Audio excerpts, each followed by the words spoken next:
ನಮಸ್ಕಾರ ವೀಕ್ಷಕರೇ, ಆನ್ಲೈನ್ ಟಿವಿಗೆ ಸ್ವಾಗತ. ನಾನು ನಿಮ್ಮ ಎನ್ ಕೆ. ಕಳವು ಪ್ರಕರಣ, ಕಳ್ಳತನ ಮಾಡಿರುವ ಆರೋಪಿಯ ಬಂಧನ, ಕಳುವಾದ ಚಿನ್ನದ ಸರ ವಶ.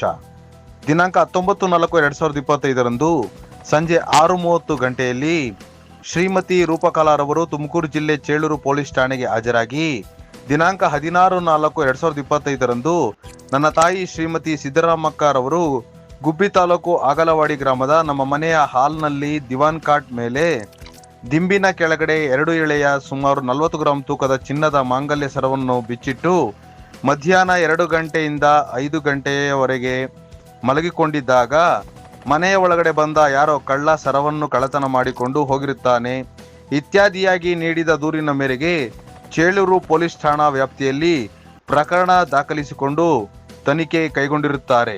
ತುಮಕೂರು ಜಿಲ್ಲಾ ಹೆಚ್ಚುವರಿ ಪೊಲೀಸ್ ಅಧೀಕ್ಷಕರುಗಳಾದ ಗೋಪಾಲ್, KSPS ಮತ್ತು BS ಅಬ್ದುಲ್ ಖಾದರ್, KSPS ಮತ್ತು ಶಿರಾ ಉಪವಿಭಾಗದ ಪೊಲೀಸ್ ಉಪ ಅಧೀಕ್ಷಕರಾದ BK ಶೇಖರ್, KSPS ರವರ ಮಾರ್ಗದರ್ಶನದಲ್ಲಿ ಗುಬ್ಬಿ ವೃತ್ತದ CPI ರಾಘವೇಂದ್ರ TR ರವರು, ಚೇಳೂರು ಪೊಲೀಸ್ ಠಾಣೆಯ PSI ನಾಗರಾಜು, JR ಸಿಬ್ಬಂದಿಗಳಾದ ನಾಗೇಶ್, ನಾಗಭೂಷಣ್, ದೀಪಕ್ V, ಅಶೋಕ್ ಕುಮಾರ್, ನಾಗರಾಜು ರವರು ಹಾಗೂ ಇತರರು ಕಾರ್ಯಪ್ರವೃತ್ತರಾಗಿ ಆರೋಪಿಯನ್ನು ಪತ್ತೆ ಮಾಡಿ ಆರೋಪಿಯ ಕಡೆಯಿಂದ ರು 3.50 ಲಕ್ಷ ಬೆಲೆ ಬಾಳುವ 40 ಗ್ರಾಂ ತೂಕದ 2 ಎಳೆಯ ಚಿನ್ನದ ಮಾಂಗಲ್ಯ ಸರವನ್ನು ವಶಕ್ಕೆ ಪಡೆಯುವಲ್ಲಿ ಯಶಸ್ವಿಯಾಗಿರುತ್ತಾರೆ.